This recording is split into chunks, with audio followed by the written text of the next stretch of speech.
ICSI, ICMAI to design short-term modular courses and practical tools to develop a cadre of corporate mitras, especially in Tier 2 and Tier 3 towns. These accredited para-professionals will help MSMEs meet compliance requirements at affordable costs. Infrastructure. During this past decade, our government has undertaken several initiatives for large-scale enhancement of public infrastructure, including through new financing instruments such as Infrastructure Investment Trust (InvITs) and Real Estate Investment Trust (REITs), and institutions like NIIF and NABFID. We shall continue to focus on developing infrastructure in cities with over 5 lakh population, that is Tier 2, Tier 3 cities, which have expanded to become growth centers. Public capital expenditure has increased manifold from 2 lakh crore in 2014-15 to an allocation of 11.2 lakh crore in BE 25-26. In this coming year, that is financial year 2026-27, I propose to increase it to 12.2 lakh crores to continue the momentum. To strengthen the confidence of private developers regarding risks during infrastructure development and construction phase, I propose to set up an infrastructure risk guarantee fund to provide prudentially calibrated partial credit guarantee to lenders. Over the years, REITs have emerged as a successful instrument for asset monetization. I propose to accelerate recycling of significant real estate assets of the CPSEs through the setting up of dedicated REITs. To promote environmentally sustainable movement of cargo, I propose to 1. Establish new dedicated freight corridors connecting Dankuni in the east to Surat in the west. Operationalize 20 new national waterways over the next 5 years, starting with National Waterways 5 in Orissa to connect mineral-rich areas of Talcher and Angul and industrial centers like Kalinga Nagar to the ports of Paradeep and Dhamra. Training institutes will be set up as regional centers of excellence for development of required manpower for these waterways. This will benefit youth in the entire stretch of the waterways to train and acquire skills. Further, a ship repair ecosystem catering to inland waterways will also be set up at Varanasi and Patna.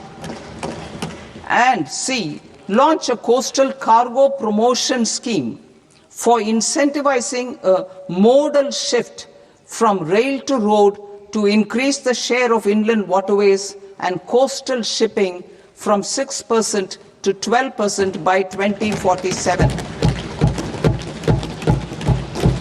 To enhance last mile and remote connectivity and promote tourism, I propose to give incentives to indigenize manufacturing of seaplanes. A seaplane VGF scheme will be also introduced to provide support for operations. Carbon capture, utilization and storage. Aligning with the roadmap launched in December 2025, the carbon capture, utilization and storage technologies at scale will achieve higher readiness and in end-use application across 5 industrial sectors, including power, steel, cement, refineries, and chemicals. An outlay of 20,000 crore is proposed over the next 5 years for this purpose. City economic regions. Cities are India's engines of growth. innovation and opportunities. We shall now focus on Tier 2, Tier 3 cities and even temple towns which need modern infrastructure and basic amenities. This budget aims to further amplify the potential of cities to deliver the economic power of agglomerations by mapping city economic regions based on their specific growth drivers. An allocation of 5,000 crore per CER over 5 years is proposed for implementing their plans through a challenge mode with a reform-cum-result-based financing mechanism. In order to promote environmentally sustainable passenger systems, we will develop 7 high-speed rail corridors between cities as growth connectors, namely Mumbai to Pune, Pune to Hyderabad, Hyderabad to Bengaluru, Hyderabad to Chennai, Chennai to Bengaluru, Delhi to Varanasi, Varanasi to Siliguri.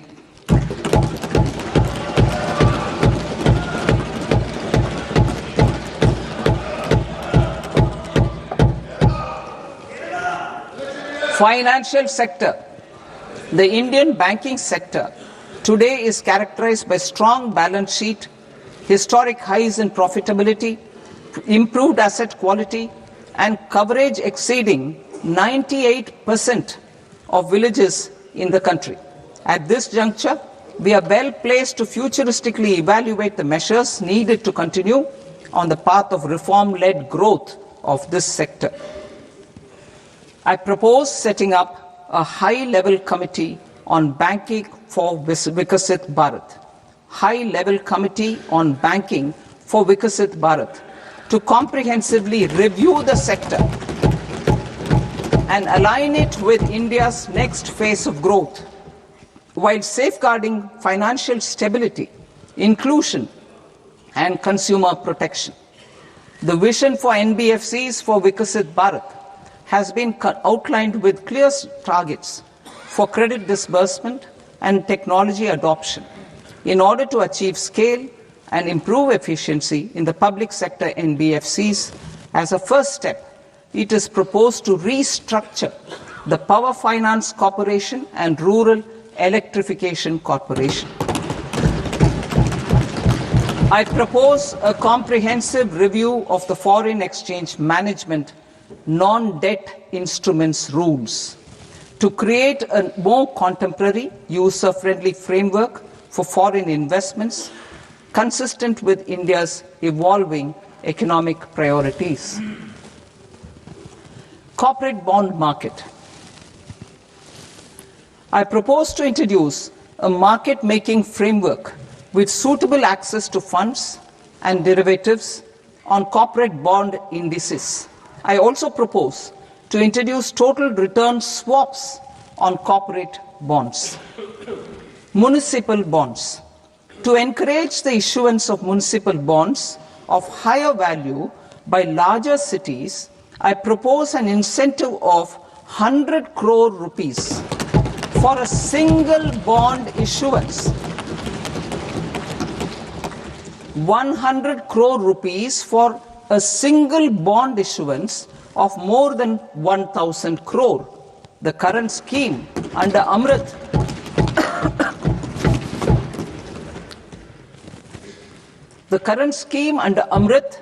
which incentivizes issuances up to 200 crores only, will also continue to support smaller and medium towns. That will also continue to support the smaller and medium towns. Ease of doing business. Individual persons resident outside India, PROI, will be permitted to invest in equity instruments of listed Indian companies through the Portfolio Investment Scheme. It is also proposed to increase the investment limit for an individual PROI under the scheme from 5% to 10%, with an overall investment limit for all individual PROIs to 24% from the current 10%. Emerging technologies including AI. 21st century is technology driven. Adoption of technology is for the benefit of all people. Farmers in the field, women in STEM, youth keen to upskill, and Divyangjan to access newer opportunities.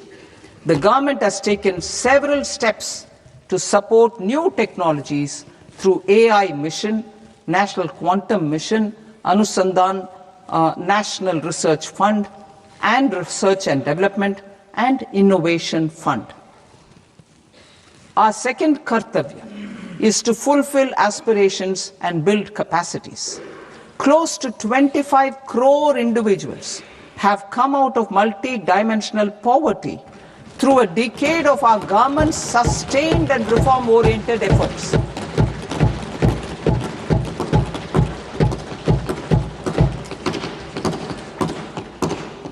Our government has therefore decided to place a renewed emphasis on the service sector to provide a pathway to fulfilling aspirations of a youthful India with the following measures. I propose to set up a high-powered education to employment and enterprises standing committee to recommend measures that focus on services sector as a core driver of Vikasit Bharat. This will make us a global leader in services with a 10% global share by 2047. The committee will prioritize areas to optimize the potential for growth, employment, and exports. They will also assess the impact of emerging technologies, including AI, on jobs and skill requirements and propose measures thereof. To create a range of skilled career pathways, a new range of skilled career pathways for our youth, I propose interventions in the following sectors. Health. Existing institutions for allied health professionals will be upgraded and new AHP institutions established in private and government sectors. This will cover 10 selected disciplines, including optometry, radiology, anesthesia, OT technology, applied psychology and behavioral health, and add 1 lakh AHPs over the next 5 years. A strong care system covering geriatric and allied care services will be built. A variety of NSQF aligned programs will be developed to train multi-skilled caregivers, combining core care and allied skills such as wellness, yoga, and operation of medical assistive devices. In the coming year, 1.5 lakh caregivers will be trained.